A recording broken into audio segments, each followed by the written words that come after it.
Bom dia, pessoal. Bom dia, boa tarde, boa noite. Vai depender do horário que vocês estão aí assistindo essa aula, certo? Então, dando continuidade aos nossos conteúdos, hoje a gente vai falar um pouco sobre os cuidados de enfermagem relacionados à segurança do paciente, com foco principalmente na mobilidade mecânica corporal. E lembrando que na nossa divisão, nessa divisão que eu fiz dos conteúdos em vídeos, esse primeiro conteúdo vai ser voltado principalmente para a mecânica corporal.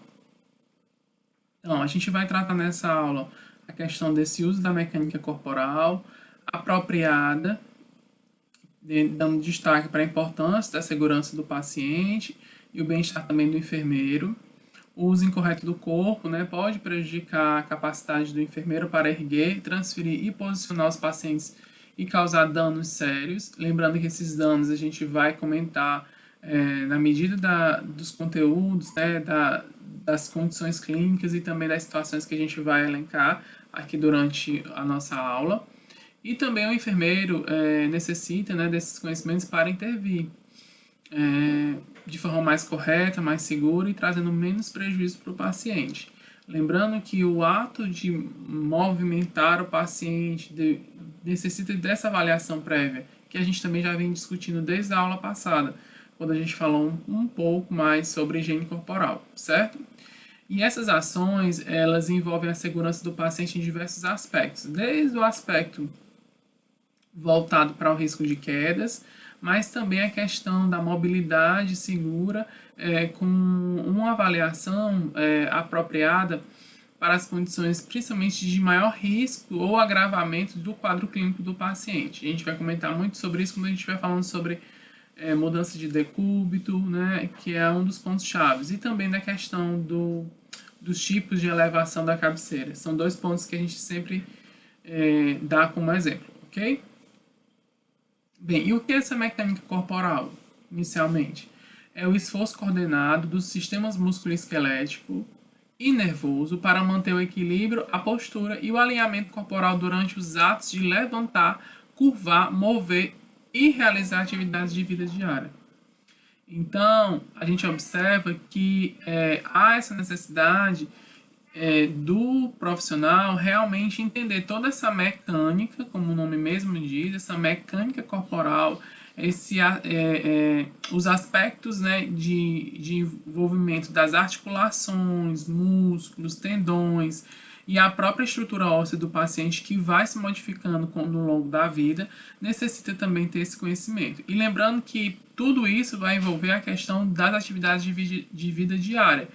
Não só a questão do movimentá-lo durante uma internação hospitalar, mas também no processo de envelhecimento, num processo domiciliar. E lembrando que a gente vai também destacar o alinhamento corporal e, no caso, postural. Nós temos como referência a nossa coluna vertebral, que nos dá um direcionamento visual se o paciente está com alinhamento corporal ou não. Mas ele pode ter desalinhamentos corporais parciais, de ombro, de perna, e isso também deve ser destacado. E esse alinhamento nada mais é do que o posicionamento das articulações, tendões, ligamentos e músculos enquanto nas posições eretas, sentada e deitada. Então, a gente vai sempre lembrar, vou até arrumar aqui um pouquinho mais, Então, assim, você manter esse padrão de alinhamento da coluna vertebral. Isso é super importante, certo? E eu posso aqui destacar como um dos pontos primordiais a questão desse desalinhamento provocar muita dor nos pacientes. E também destacar que num processo de encurtamento, já natural do ser humano, com o envelhecimento, esse desalinhamento ele pode estar comprometendo articulações, ele pode estar comprometendo órgãos internos, E isso a gente tem que rever com cuidado, ok? Claro que quando o paciente já tem o desalinhamento, esse alinhamento corporal está desordenado, é mais difícil você tentar fazer alguma intervenção. Mas, nesse caso, a gente vai precisar de uma equipe multiprofissional para poder estar atendendo esse paciente. E o equilíbrio corporal, que é o centro da gravidade, permanece estável. quando há o deslocamento, pode ocorrer queda. Então, a gente vai comentar com vocês que o centro da gravidade do ser humano, geralmente ele se concentra no quadril, né? No quadril, a gente vai ver isso no momento prático, mas ele pode mudar esse centro gravitacional, né? Onde o peso do corpo puxa o paciente, né? Para baixo. E aí a gente pode ter um risco de queda, certo? Eu vou mostrar algumas figuras e a gente vai conseguir entender isso melhor. Bem, aqui ó, o equilíbrio de uma pessoa, né? Ó, mantendo a perna ereta, né? Mais retinha, a coluna também. Na medida que ele sai desse alinhamento, ele começa a mudar o centro de base, que é onde há a maior força motriz de peso que arrasta o paciente. Por isso que se você pegar aqui essa foto, que vocês estão vendo do lado direito desse homem se desequilibrando, é muita figura do idoso, né? Que ele tem um encurtamento da coluna vertebral, ele também muitas vezes tem uma cifose, né? Uma dobradura maior das articulações superiores, e ele se pronuncia mais para frente. Então aí necessita ter o quê? Uma bengala, para justamente não deixar o indivíduo levar uma queda. Mas a gente vai comentar também outras situações, é só para vocês lembrarem que esse equilíbrio é fundamental. Lembrando que no nosso organismo a gente tem como é que eu posso dizer? Uma ordenação do equilíbrio via neurológica, né? Tem um labirinto, ele dá muito essa base pra gente. Tanto lembrando que vocês vão lembrar de pessoas que têm labirintite, que elas vão ter um risco, né? A tontura, né? Vão perder esse equilíbrio, né? Então, o labirinto ele faz muito esse papel. Só que nesse caso, a gente vai observar que o próprio organismo já vai o quê? No momento dele estar se desequilibrando, ele vai girar uma perna, um braço, ele vai mudar essa força, né, essa força gravitacional para manter-se em equilíbrio. Então é interessante a gente conhecer um pouco mais sobre tudo isso, ok? Depois a gente pode comentar um pouquinho mais sobre labirintite. Outras coisas que vão interferir nesse processo é o peso do indivíduo, né, que é a força exercida sobre o corpo pela gravidade. O levantador deve superar o peso do objeto e conhecer seu centro de gravidade, peso superior ao do objeto. Esse peso, nesse ponto, é justamente quando o indivíduo está realizando alguma atividade onde ele tanto necessita fazer uma movimentação e também associar outro peso. Vou dar um exemplo. Quando a gente vai pegar um botijão de gás, ou um garrafão de água, ou então sacolas no supermercado, algo que vai ter um peso, né? Isso pode mudar, né, essa força exercida sobre o seu corpo pela gravidade, aumentando essa força. E o levantador, que é essa pessoa, no caso, você deve superar o peso do objeto, né, com essa força, e conhecer seu centro de gravidade. O que é conhecer esse centro de gravidade? Aqui não dá para me fazer agora, mas no momento prático, ou até mesmo se a gente estivesse na sala, eu ia mostrar para vocês. É conhecer qual é o ponto que lhe dá sustentação. Lembrando, como eu acabei de comentar, esse ponto geralmente é a base, né? Abdômen e quadril. Vai variar um pouco, mas a maioria das pessoas é o quadril. Então a gente vai fazendo o quê? Vai fazendo essa força, equilibrando essa força maior no seu centro de gravidade. Como é que a gente pode fazer isso? Aumentando a nossa expansão, né? Aumentando a nossa área de força. Então, se a gente está com as perninhas muito juntas, a gente diminui nossa capacidade de levantar esse peso. Então, quando a gente faz uma abertura das pernas, a gente também aumenta nesse nosso ângulo dessa força gravitacional, nosso centro de base. O atrito é a força que acontece em direção oposta ao movimento. Então, o que acontece? Quando o atrito, a gente vai ver muito ele associado com lesões de pele. Então, se eu tenho aqui não sei se dá para vocês verem direito, mas assim, se a gente pegar aqui uma situação, aqui está aqui, e um paciente, a pele dele, e bem aqui está algum objeto que está acontecendo. Então, ele vai passar com força contrária. E isso vai gerando um atrito, literalmente, né, arranhando, né, uma arranhadura. Também algumas literaturas vão trazer um nome, não é a mesma coisa, né, mas algo similar, que é o cisalhamento, que a gente também vai comentar isso depois. E o atrito deve ser superado ao mudar de decúbito, transferir o paciente ou movimentar o cliente no leito. Então, na medida que você está vendo que você está arrastando o paciente, você está gerando um atrito da superfície com a pele do paciente. Isso não é interessante, isso gera um trauma no tecido. Né? E o que é que a gente vai fazer, professor? Então, a gente tem que fazer um pouquinho mais de força e subir. Não fazer arrastar, certo? Não vai fazer isso. Vai fazer o quê? Vai pegar o paciente, fazer um pouquinho mais de força, ó, o seu centro de gravidade, e subir e botar ele na posição que você quer, ok? E quanto maior a área da superfície do objeto a ser removido, maior é o atrito, né? E claro, se você pensar num paciente deitado, se você arrastá-lo, vão gerar um atrito nas costas, coxas, área glútea, né? Então é uma área muito extensa. E aqui é uma foto para simbolizar bem o que eu estava comentando com vocês. Ó. Quando a pessoa está sentada aí na figura A, né, o centro de gravidade é o abdômen. Aí a gente já vai ter na B, estendendo o braço, ele já sobe um pouco mais, já perto do áreas entre o abdômen, né, estômago e costelas. Bem assim, se você pegar um ponto de referência, o apêndice tifoide. Se levantar as mãos, já vai pro tórax. Aí vocês vão observando que vai tendo essa variação. E se ele estiver em pé, que é as situações que eu estou colocando vocês aqui no J, no K e no L, o centro de base é no quadril. Então, se você pensar no profissional, né, no caso do profissional, nós iremos trabalhar muito com o quadril para atuar com esses pacientes. E se a gente pensar nos pacientes, a gente vai observar o quê? Que isso vai variar muito de abdômen e tórax. E aqui na figura abaixo, não sei se vocês vão conseguir observar agora, mas seria a última figura do meio do lado direito, que é uma situação de o paciente estar sentado, que é muito comum. Então, o centro gravitacional dele é nas pernas, já na coxa. Então, o que é que isso tudo me diz, professor? Por que eu preciso saber de tudo isso? Vocês precisam saber porque se o centro gravitacional é o ponto-chave para os movimentos, né? Onde os profissionais vão concentrar forças para fazer algum movimento.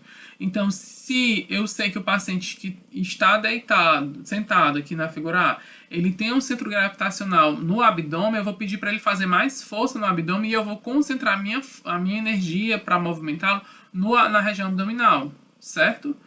Então, na prática, a gente vai fazer situações com o profissional e também com o paciente, né, numa simulação com vocês. Mas isso é bem interessante. E nesse caso, a gente, para trabalhar a questão da regulação do movimento, a gente vai precisar relembrar um pouquinho sobre o sistema esquelético, que nada mais é do que toda essa estrutura, né, que nós temos no corpo, que vai promover o alavancamento, né, necessário para o movimento. Então, que são justamente aquilo que a gente faz diariamente, o que eu estou fazendo aqui com as mãos, o que a gente faz com as pernas ao andar, ou até mesmo girar o corpo, né, fazer movimentos rotacionais, tudo isso vai precisar de uma articulação, né, de uma mecânica corporal do sistema esquelético. Lembrando que a gente vai ter comandos neuromusculares que são super importantes, já que o músculo também exerce um grande papel de trazer a força, né, a intensidade e força para aquele movimento e para aquela região. Então, esse sistema esquelético a gente vão ter os ossos longos, curtos, os achatados e os irregulares. E as características dos ossos incluem a firmeza, a rigidez e a elasticidade. Aqui, se a gente fizer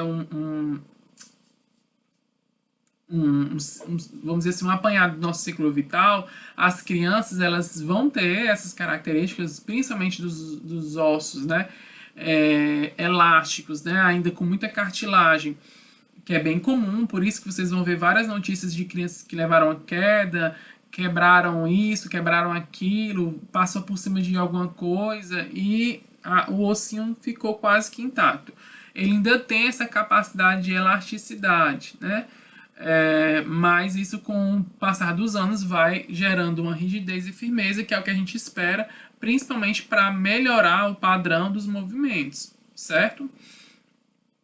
E aí, pegando também o ciclo vital, a gente vai observar que essas características elas também vão se modificando em decorrer dos anos, principalmente da senilidade, né? A partir dos seus 40, 50 anos, é natural de já começar a ter uma desmineralização óssea. E a gente vai ter N fatores que favorecem também a questão dessa desmineralização óssea, que são doenças metabólicas, a gente vai ter também alterações hormonais, a gente vai ter também o tabagismo, e vai ter lá alguns alimentos que vão roubar o cálcio também dos ossos. Então, vai ter vários fatores que, na investigação no histórico, a gente também vai poder fazer essa associação.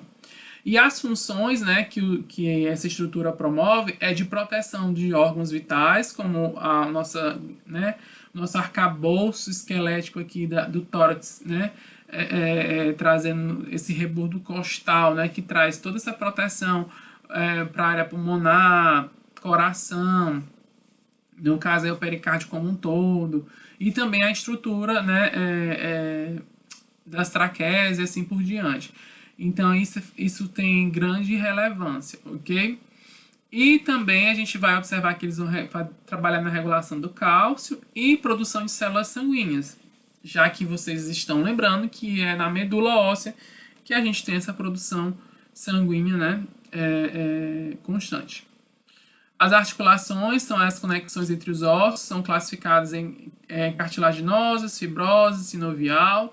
Lembrando que a gente vai observar que essas características elas também vão ter variações clássicas, né, durante o desenvolvimento. E a gente espera que em cada etapa se tenha, né, o aumento ou diminuição, mas de forma bem moderada, nada abrupta. Lembrando que o que eu queria destacar aqui para vocês é a questão dessas articulações que a gente está trabalhando aqui, mas as que tem esse tipo sinovial, que são as ligadas por cartilagens, para articular e por membrana sinovial, que aí aqui a gente tem um exemplo do quadril, o rádio humeral, são situações onde a gente também se preocupa, já que são alterações articulares que limitam muito o movimento do indivíduo. Então é bom sempre ficar de olho, ok? O sistema músculo-esquelético, em virtude das capacidades de se contrair e relaxar, os músculos esqueléticos estão envolvidos na função do movimento, aquele que eu falei para vocês. Muitas vezes o paciente, às vezes, ele precisa, né, ter uma boa estrutura muscular para poder fazer aquele movimento de forma mais correta e também de forma mais, como é que eu posso dizer, não é mais correta, mas de forma mais adequada e também que traga a conclusão do movimento completo. É isso que eu queria dizer, né? Não é incorreta, mas a conclusão do movimento completo. Vou dar um exemplo para você. Se eu estou querendo fazer o levantamento do meu braço, olha aqui, ó, levantando. Se eu não tiver uma boa estrutura muscular para poder fazer essa suspensão, essa contração do músculo, eu não consigo fazer toda a minha amplitude, né? Todo o meu movimento, certo? Porque eu não vou ter força o suficiente para concluir o movimento. Então, o músculo, ele tem essa função de arcabouço, né? Ele guarda a estrutura óssea, isso é muito importante destacar para vocês, mas ele também tem esse papel no movimento, porque é ele que vai realmente dar essa propulsão, né, do movimento. Não é só um comando, né, neurológico. Vamos subir o braço, mas se eu não tiver força aqui no meio do caminho, ele para. E a gente não consegue fazer esse movimento de forma correta, ok? Ou pelo menos completa. Então, essa contração muscular ela vai ocorrer a partir de um impulso eletroquímico que percorre desde o nervo até o músculo através da junção mioneural e trazendo encurtamento dos filamentos finos contendo actina. E aí a gente tem esse comando para a área muscular. Aí, o que é importante a gente destacar aqui? Pacientes que fizeram cirurgias nessas regiões, porque eles podem ter esses impulsos eletroquímicos interrompidos ou diminuídos.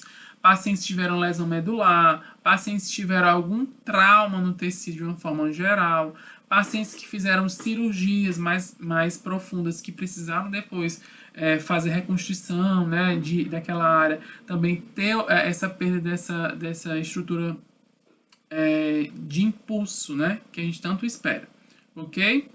Lembrando que a gente tem um trabalho importante na eletroestimulação, eletroneuroestimulação.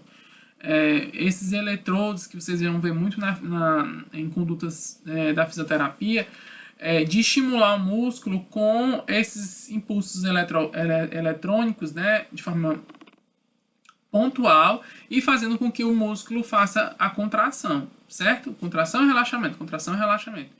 Não, porque muitas vezes esse comando vai estar interrompido ou vai estar diminuído, ok? É interessante vocês também observarem isso.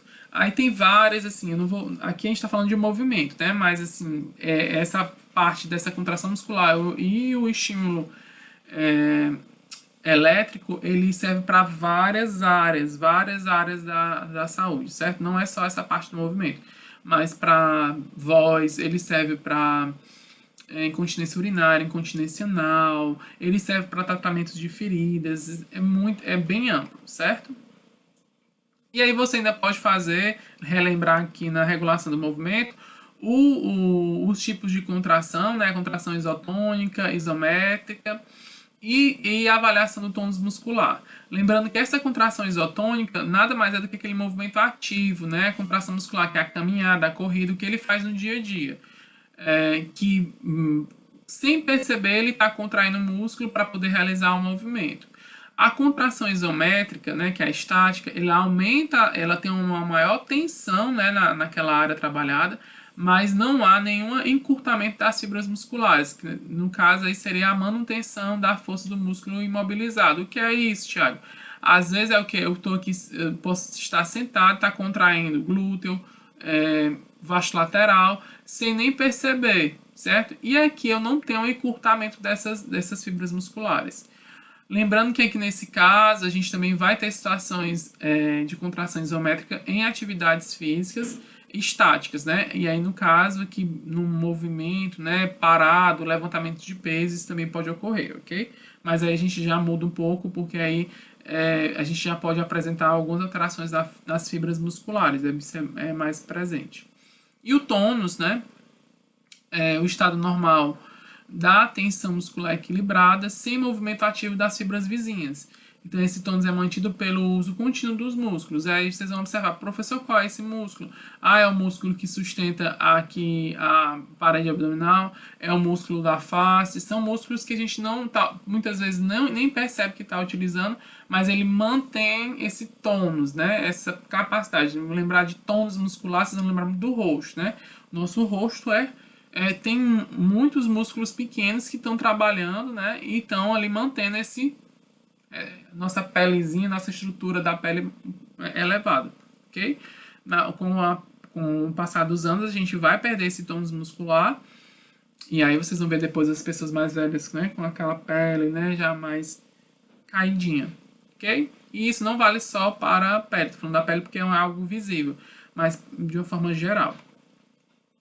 E o sistema nervoso tem um papel primordial, já que o movimento e a postura são regulados pelo sistema nervoso central. É um comando do córtex cerebral, vai para a medula, da medula vai para os nervos motores deferentes e depois para o músculo. Então esse caminhozinho aí, como eu comentei há pouco, ele pode ser interrompido devido a uma cirurgia, um trauma, né? Um tumor, isso também pode ocorrer, certo? Então, vamos ficar de olho em relação a esse histórico, né, do paciente. Ele fez uma cirurgia no ombro há 10 anos. 10 anos, mas pode ser que tenha ficado alguma limitação, né, desse procedimento, ok? E o distúrbio do movimento, que é a produção de neurotransmissor, transferência do nervo para o músculo e ativação da atividade muscular, que também pode ocorrer em alguns casos. Aí a mecânica corporal que a gente estava comentando com vocês, que é o que a gente quer trabalhar hoje aqui. Nada mais é do que a utilização do alinhamento, da postura e do equilíbrio em um esforço coordenado para a realização dessas atividades. levantar peso, curvatura do corpo e gerar algum tipo de movimento, às vezes rotacional, né, abaixar-se, né. Lembrar que o alinhamento ele deve ser analisado justamente para diminuir risco. A gente está falando de mecânica corporal, mobilidade e segurança do paciente. Então, se eu pedir, o senhor pode ir caminhando até o banheiro, então eu vou analisar o que é o movimento, a marcha. Mas se eu não conseguir propor esse alinhamento ou avaliar esse alinhamento, eu vou colocar ele em risco. Ele, no meio do caminho, ele pode levar a uma queda, certo? E se você pensar nas atividades de vida diária, professor, o que são essas atividades de vida diária? Imagina o que é que você faz todo dia. Escovar os dentes, sentar no sanitário, tomar banho, preparar o seu lanche, sua comida, fazer uma caminhada, varrer uma casa, né? Abaixar-se para pegar algo que caiu. Então, são coisas que precisam ser pensadas, né, na hora da avaliação, que o indivíduo vai realizar sozinho depois, ok? E o alinhamento vai ajudar o quê? Ele manter-se equilibrado, como a gente viu no começo, e se eu consigo fazer com que ele se mantenha equilibrado durante todos esses movimentos, toda essa mecânica corporal, eu consigo diminuir também o risco de qualquer acidente dentro de casa ou até mesmo no ambiente hospitalar. Eu não trouxe dados aqui, mas vocês vão observar que tem vários estudos que vão apontar o risco de quedas no ambiente hospitalar, principalmente por falta dessa orientação. E claro que também o paciente, devido à sua situação clínica, ele quer ser ativo durante o tratamento, né? Ele já tinha esse hábito de deambular e tudo, mas a condição clínica dele às vezes coloca ele numa situação de desequilíbrio, né? E acaba que a gente precisa conhecer um pouco mais, né, de tudo isso. Então, às vezes, vocês vão observar, professor, o paciente levou uma queda. Aí o que foi? A gente não avaliou o paciente antes para verificar se ele tinha condições de ter um bom equilíbrio para fazer aquela atividade que ele iria fazer ou estava fazendo e levou a essa queda. Né? Dentro da mecânica a gente vai manter o equilíbrio, né? Lembrando a coluna vertebral como base, o alinhamento vertical é o nosso, vamos dizer assim, nosso alicerce, os pés posicionados em ampla base de sustentação e o peso do corpo próximo ao centro da gravidade. O que é isso? Quando a gente pensar, se vocês pensarem aqui duas perninhas, ó, ela está aqui juntas, o centro da gravidade não está aqui em cima no quadril, certo? Então, se eu faço o quê? Se eu pego os pés posicionados em ampla base de sustentação, eu aumento a sustentação, e o peso próximo do centro de gravidade, que é aqui, ó, eu vou conseguir ter um maior equilíbrio, certo? O exemplo que eu sempre dou para todo mundo é lembrar de todo na academia, né? Ou então quando no seu dia a dia mesmo, você vai levar qualquer peso, o que é que vocês fazem? Abre as pernas, né? Aumenta essa base de sustentação e vocês conseguem fazer aquele movimento com maior sustentação. Então, lembrar sempre disso. Quando a gente quer exercer uma força maior, uma elevação, né, de peso ou algum movimento com o paciente, principalmente, a gente vai usar desse artifício. E se o paciente também precisar fazer qualquer tipo de movimento, você também faz essa orientação, é super válido. Então, a gente aumenta a base de sustentação, que também vai aumentar a estabilidade para modificar a posição do corpo, enquanto mantém o alinhamento, a postura e o equilíbrio. E aí vocês vão ter que memorizar ou aprender, melhor dizendo, aquela figura que eu mostrei aonde fica esse centro gravitacional, né? Esse centro de base dos pacientes, né? Porque aí você vai também forçar aquela área ou estimular que o paciente tenha maior força naquela região ao realizar esses movimentos. As articulações de sustentação de peso e os músculos esqueléticos das pernas proporcionam uma base de sustentação. E a pessoa pode alargar ao afastar os pés e flexionar as articulações do quadril e joelho. Que nesse caso você joga essa força toda para a região abdominal e glúteo e também músculos da coxa, né, de uma forma geral, e tira o peso todo do joelho, né, de uma forma de desgastar ainda mais essas articulações. E é bem desconfortável, certo? Na prática, a gente vai fazer o certo e o errado, para vocês verem a diferença. E os princípios dessa mecânica corporal, quais são? quando movimentar o cliente, planejar e providenciar a ajuda adequada. Então, lembrando, você não consegue elevar muito além do seu peso, né? Claro que se você for como é que eu posso dizer? Uma pessoa que faz muita atividade física, musculação, levantamento de peso, talvez você vai ser uma exceção. Mas, no geral, a gente não consegue levantar muito além do que o nosso peso. O nosso peso, às vezes, nem o nosso peso a gente consegue. Mas seria um padrão. Você nunca vai conseguir levantar algo que seja acima do seu peso. Claro que tem algumas situações a gente vai usar algumas manobras de alavancamento que a gente até vai conseguir, mas para sustentação a gente não tem essa capacidade, certo? São poucos. Encorajar esse cliente a ajudar tanto quanto possível, então a gente vai lembrar sempre daqueles locais que eu tenho que pedir para ele fazer um pouco mais de força. Força no bumbum, força no quadril, força no braço, força na perna, para tentar também fazer com que ele seja mais ativo e também ajude você a ter um desgaste menor durante esses procedimentos, certo? Flexionar o joelho, manter os pés afastados, posicionar-se próximo ao cliente ou objeto que está sendo levantado. Isso também é super importante. Quanto mais próximo você estiver do paciente, melhor vai ser essa dinâmica, né, de movimentá-lo com mais segurança e também com menor esforço físico. Utilizar braços e pernas, não as costas, lembrando que aí isso já aconteceu comigo, mas eu não quero que aconteça com vocês. Terminou de girar um paciente, movimentá-la, parece que veio uma faca e cortou a minha coluna ao meio.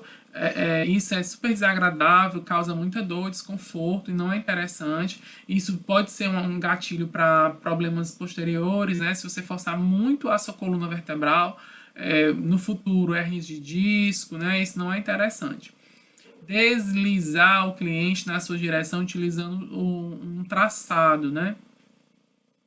Esse movimento do traçado, ele vai ter várias modalidades, mas no geral a gente tenta fazer o quê?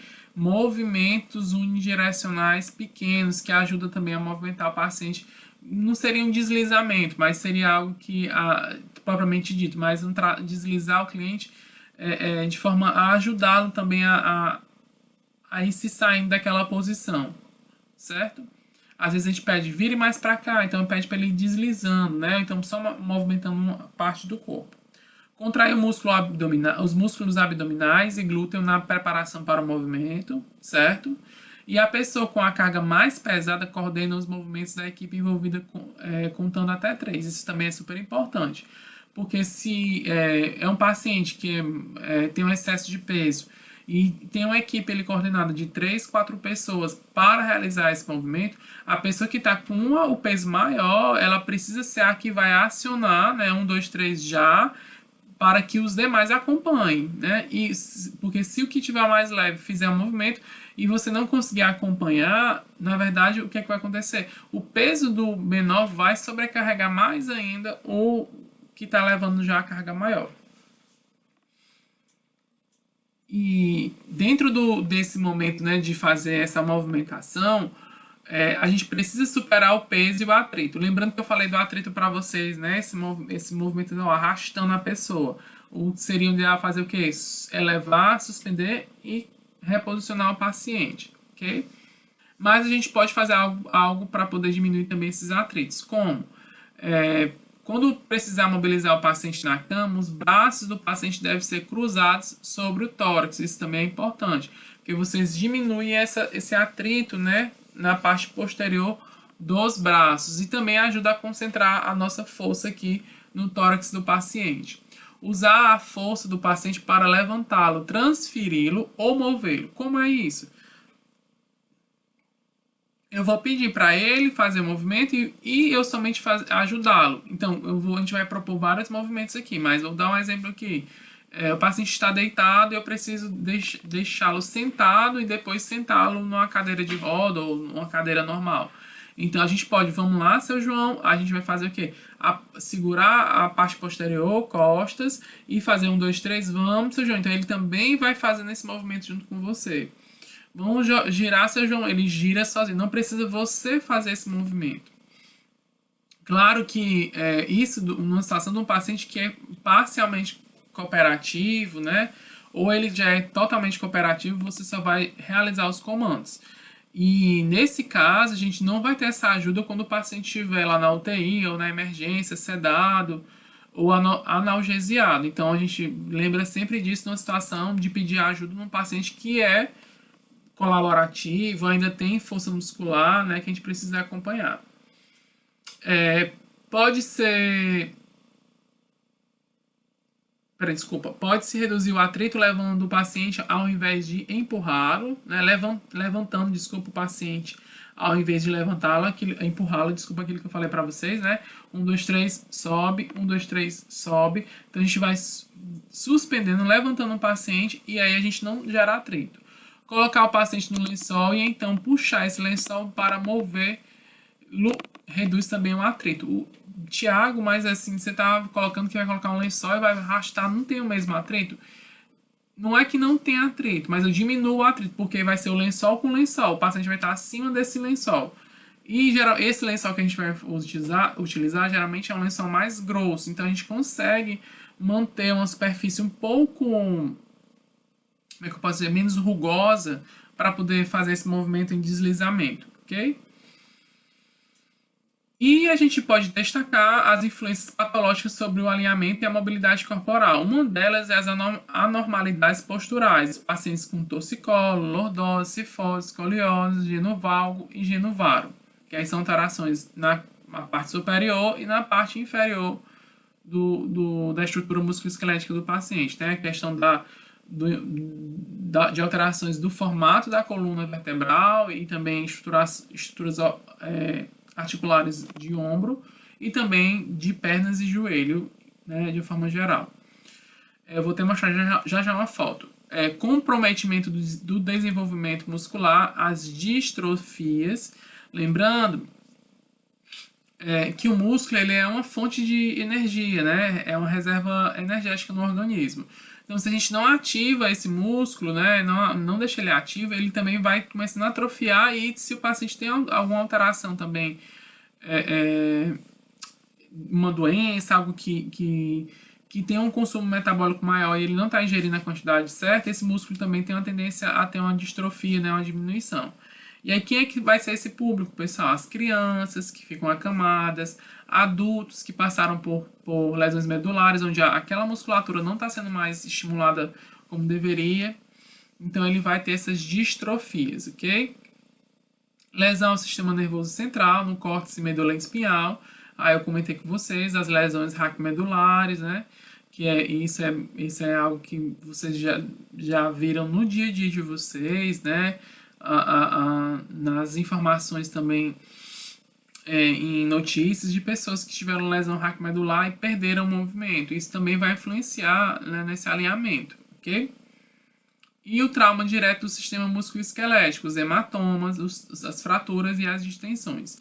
Lembrando que essas alterações, elas parecem ser isoladas, mas muitas vezes elas estão associadas. Então, geralmente o paciente tem uma fratura, ele vai ter ali perto um hematoma. Então a gente vai também associar algum desses traumas. O trauma é um vilão, porque a gente não consegue avaliar a perda, né, vamos dizer assim, ou então o impacto na mobilidade do paciente logo de imediato. A gente tem que esperar o paciente, às vezes, se tratar, se for uma fratura, vai fazer a cirurgia, para depois a gente ver o que ficou de prejuízo, ok? E aqui para mostrar para vocês, né, a questão da situação da alteração da escoliose, cifose, lordose, né? Que aumenta o peso numa região que não era esperada, ok? Desculpa. E a outra situação que eu queria destacar para vocês, que é uma situação temporária, que é o período da gestação. Então, também a mulher muda esse centro gravitacional, né, mais para a região abdominal. E aqui o genovalgo e o genovaro, que hoje é uma alteração, né, que se percebe ainda nos primeiros meses de vida, né, ou então quando a criança começa a se desenvolver, mas que tem tratamento, né, tem procedimentos cirúrgicos e não cirúrgicos para tentar ajudar. Ok? Bem...